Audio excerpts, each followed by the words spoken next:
Merci beaucoup. Merci. J'ai entendu en me promenant un petit peu des ventres gargouillés. Soyez rassurés, d'ici une bonne demi-heure, on va dire.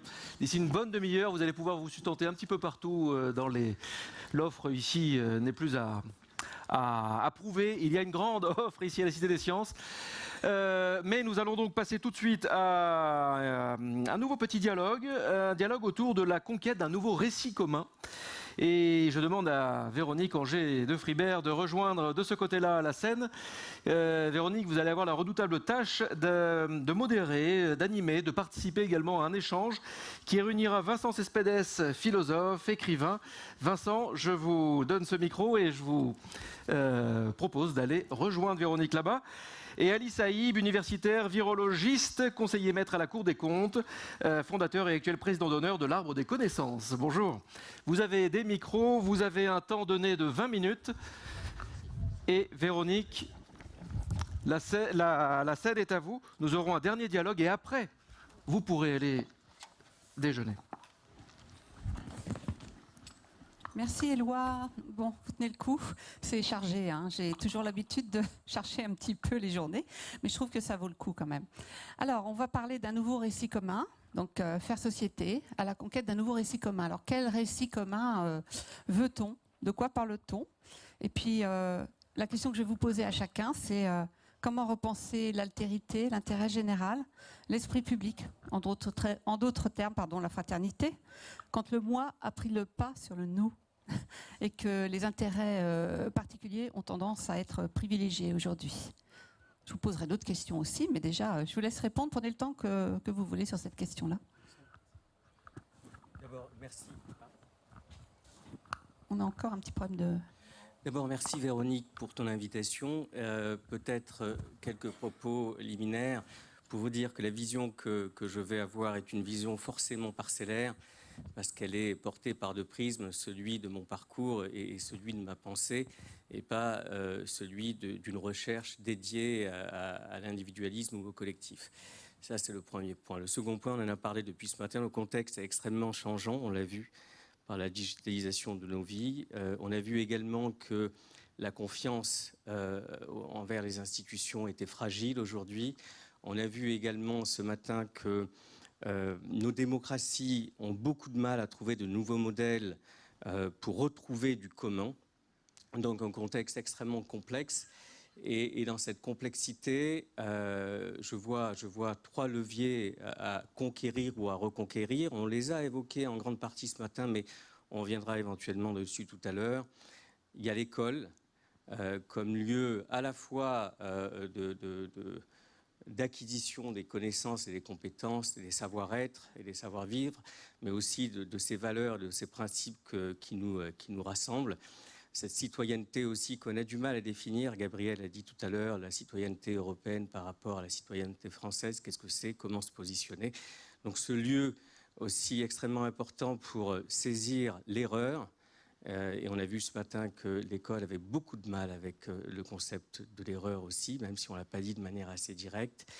Ce lieu aussi qui permet de toucher du doigt l'altérité, qui nous altère également et qui nous permet d'évoluer. On l'a vu tout à l'heure avec Pascal Pic. Ça, c'est mon premier levier, en tout cas le levier sur lequel je reviendrai tout à l'heure. Le second levier, c'est l'espace public. Lorsque la société grecque antique a fait émerger l'agora, cette agora nous a permis de toucher du doigt l'égalité des droits. Donc cette agora, cet espace public qui est chez nous extrêmement fragile, mais extrêmement puissant aussi pour nous retrouver, avec la laïcité comme socle de cette agora. Et le troisième point, parce que c'est aussi mon prisme, les pouvoirs publics, puisque le privé, la sphère privée, le rôle des pouvoirs publics pour créer du commun, pour valoriser ceux qui s'engagent pour créer du commun. Tocqueville disait que l'émergence des démocraties va conduire à l'émergence des individualismes, mais que l'État se devait de construire les conditions pour permettre le commun et permettre justement que cet individualisme soit compensé par du commun supplémentaire par les pouvoirs publics. Voilà les trois leviers que je vois aujourd'hui pour répondre à ta question. Merci. Alors Vincent, je te laisse répondre à cette question ouverte.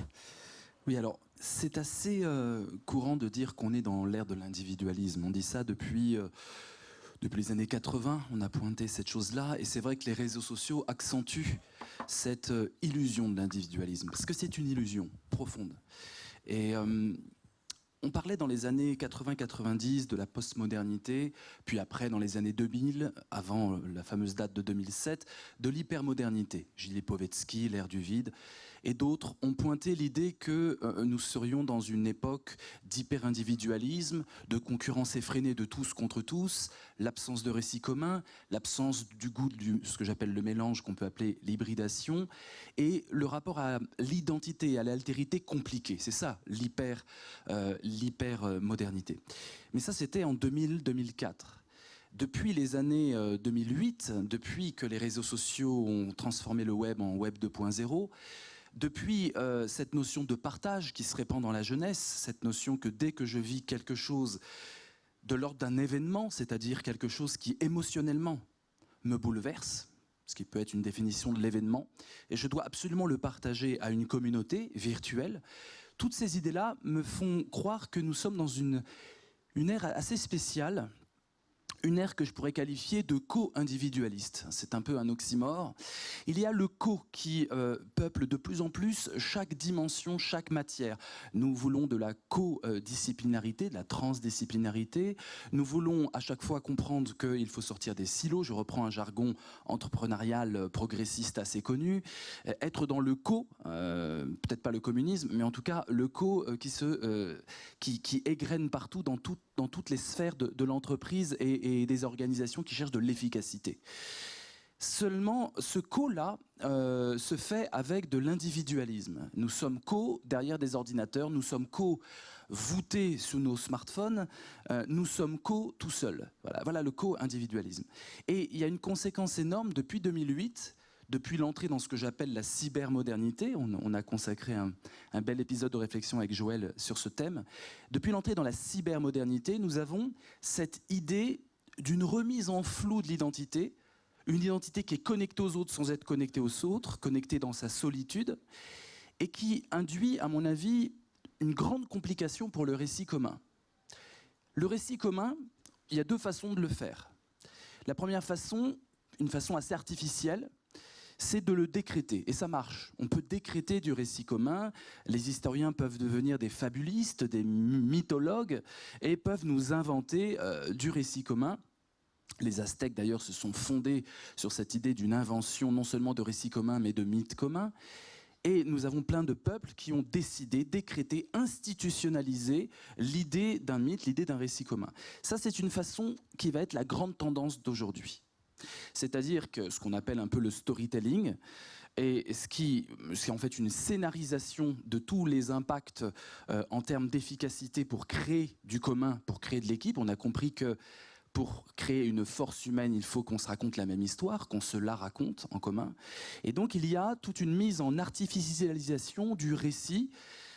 On met les poètes à la rue et puis on invite des scénaristes pour scénariser la chose. Mais pour moi, le profond récit commun, celui qui dure, qui résiste au mode, qui s'ancre vraiment dans des vécus et qui permet au co-individualisme d'arriver dans le vrai partage, c'est un récit commun qui est un récit du commun. C'est-à-dire des choses que l'on partage en commun. Que partageons-nous en commun? Et c'est pour moi, je laisserai la question en suspens, mais c'est pour moi le nerf de la guerre cybermoderne. En quoi il y a du partage en commun? Lorsque nous mangeons ensemble, nous partageons un repas en commun. Vous voyez un peu ce que c'est devenu, le repas même familial aujourd'hui, avec les technologies, les smartphones. Lorsque nous partageons, je ne sais pas, une cathédrale qui brûle, ça peut être quelque chose que l'on partage en commun. Et aujourd'hui, le problème du récit commun, dans cette version, je dirais, naturaliste du récit commun, le récit des vécus communs, le problème c'est qu'il passe par la médiation des médias, et que plutôt que de vivre des choses dans notre rue, en bas de nos cages d'escalier, dans notre cité, dans notre ville, nous avons tendance à vivre le commun par l'intermédiaire des médias, c'est-à-dire par l'intermédiaire de storytellers qui nous pointent pour nous ce qui est important, ce qui est signifiant. Finalement, nous avons été dépossédés de notre capacité à donner de la signification aux choses et nous déléguons ça à des entités supérieures. C'est le risque pour moi d'un récit commun qui risque d'être artificiel à l'avenir. Très très bien. Alors, je pense qu'Ali va réagir à tout ça. Il y a beaucoup de choses. Oui, il y a 2 ou 3 points pour lesquels je suis en phase, totalement en phase, et puis d'autres qui me questionnent par rapport aussi aux usages du numérique, où finalement on partage certes, mais on partage avec quelqu'un qui nous ressemble beaucoup, parce que les objets de ces partages sont finalement ne questionnent pas cette communauté qui permet justement ce partage. Tout l'enjeu, et il y a un terme que tu as évoqué et qui me semble extrêmement important et qui a été évoqué ce matin, c'est l'effort d'aller vers.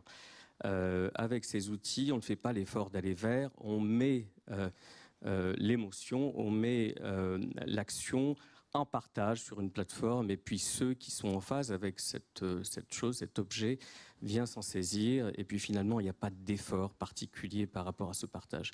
Moi, je vois beaucoup plus le commun comme un réel effort de sortir de sa sphère, alors que ces outils confortent la sphère, sortir de la sphère et aller vers l'altérité, vers l'autre. Et c'est là aussi que je trouve qu'il y a une responsabilité de tous ceux et toutes celles qui ont un devoir. Et encore une fois, lorsqu'on évoquait, je suis arrivé ce matin avec un peu de retard, mais j'ai beaucoup entendu et beaucoup apprécié l'idée de territoire. Ces plateformes ou ces GAFA sont extrêmement éloignées de la réalité des territoires, même si les territoires s'en saisissent. Et donc, quand je parle de responsabilité pour construire du commun, je pense aussi aux élus locaux, je pense aussi au pouvoir public, je pense aussi aux entreprises, je pense aussi à l'État ancré dans les territoires, qui se doivent aussi de mettre les conditions nécessaires et utiles pour que justement il y ait ce partage au-delà de la facilité, de la simplicité des outils qui sont toujours mis au service de ce partage. Peut-être un élément aussi que je trouve intéressant, dans l'effort d'aller vers l'autre, il y a aussi la capacité d'accepter de changer sa façon de penser et sa façon aussi d'appréhender le réel. Et ça, si on n'a pas, dès le plus jeune âge, appris à vivre avec l'altérité, à construire le tout qui est plus que la somme de parties avec ses camarades, à l'école en particulier, on a beaucoup de mal à sortir de sa sphère à l'âge adulte. C'est vraiment autour des premiers pas, donc je rejoins pas mal de propos qui ont été évoqués ce matin, et d'ailleurs, je ne veux pas frapper l'école, puisque l'école m'a nourri et m'a permis d'être ici, comme vous tous d'ailleurs aujourd'hui, mais l'école ne peut pas tout toute seule. Vraiment, ça c'est essentiel. On a vu ce matin qu'il y avait quelques initiatives qui pouvaient compléter l'action de l'école, et c'est autour des premiers pas que l'on doit apprendre à l'enfant d'aller vers l'autre et d'accepter d'être altéré par l'autre.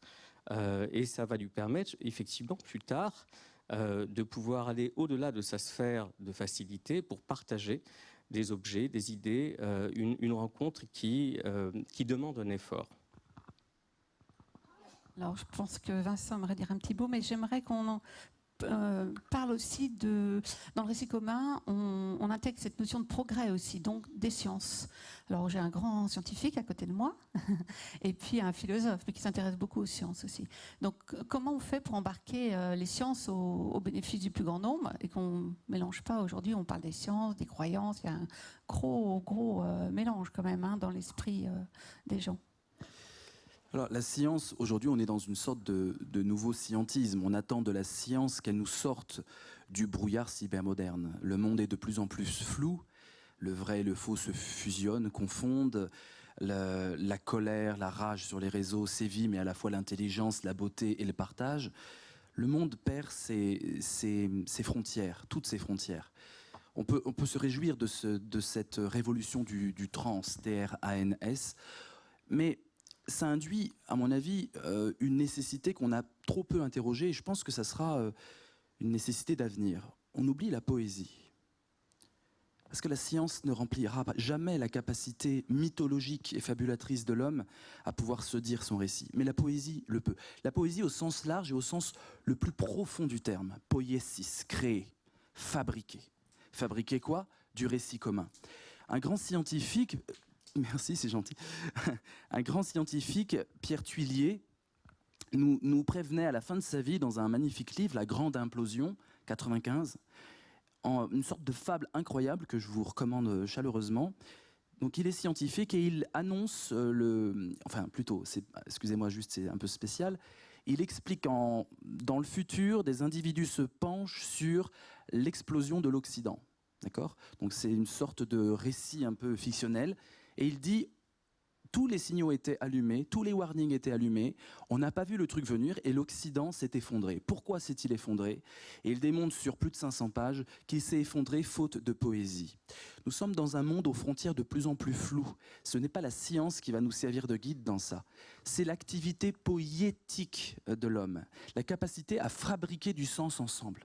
Et là où je m'inscris un peu en faux avec ce qui vient d'être dit, c'est qu'il y en a qui sont aujourd'hui de plus en plus spécialistes de cette capacité nexologique de créer du lien à travers le sens que l'on partage ensemble, même si c'est pour dire j'ai gagné à la PS4 ou j'ai mangé des spaghettis. C'est quand même du commun de manger des spaghettis et de faire partager ça à une communauté.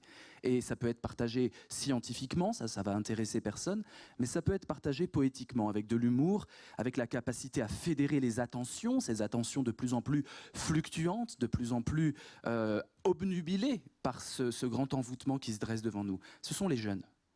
Les jeunes n'arrêtent pas de partager du commun sur les réseaux sociaux. Du commun. Ils créent des univers qui nous dépassent, ils créent des langages nouveaux qui nous dépassent. Il y a une culture qui nous dépasse complètement. Pourquoi ? Très simplement, parce que la grande révolution, la grande nouveauté, invisible et pourtant sous nos yeux, c'est que les jeunes construisent leur identité totalement différemment de nous. Ils créent leur identité en écosystème. On a beaucoup parlé d'écosystème. Mais l'identité des jeunes est créée en écosystème. Connectés à leur communauté virtuelle, ils dirigent les événements forts qu'ils vivent à travers un récit commun qu'ils tissent. Et je pense qu'on aurait beaucoup intérêt à observer comment les jeunes, à la fois dans le co-individualisme, mais aussi dans l'humour et les partages, arrivent à créer du sens commun, ce sens qui nous fait défaut. Donc je mise plus sur la jeunesse turbulente, pirate et poétique que sur la jeunesse de notre éducation nationale, dont le but du jeu, on le sait bien, est de se dépassionner. Je ne parle pas des profs, je parle du système, et d'entrer dans le moule. Voilà. Donc il y a une révolution de la jeunesse qui est sous nos yeux, à tisser du commun à travers un acte poétique beaucoup plus qu'un acte scientifique. Merci Vincent. Alors Ali, pour terminer en 2 minutes, alors tu as le temps pour compléter de parler les quand même. propos de mon voisin de droite, je m'inscris en phase totalement avec ce qui vient d'être dit. Je citerai juste Georges Braque qui disait que j'aime la règle qui corrige l'émotion et j'aime l'émotion qui corrige la règle. Scientifique que je suis n'exclut pas la poésie dans sa vie quotidienne. Peut-être pour conclure, en tout cas me concernant, si l'individualisme est l'enfant légitime de nos sociétés, le commun est son vrai principe politique. Et charge à nous de le construire, à la fois à notre niveau local, mais aussi à chaque fois que l'on peut, comme aujourd'hui, de construire du commun. C'est un élément essentiel et il ne faut pas opposer individualisme et collectif, je trouve. C'est les deux vont de pair. Voilà. C'était ta conclusion. Très bien. Merci à tous les deux. On termine pile poil.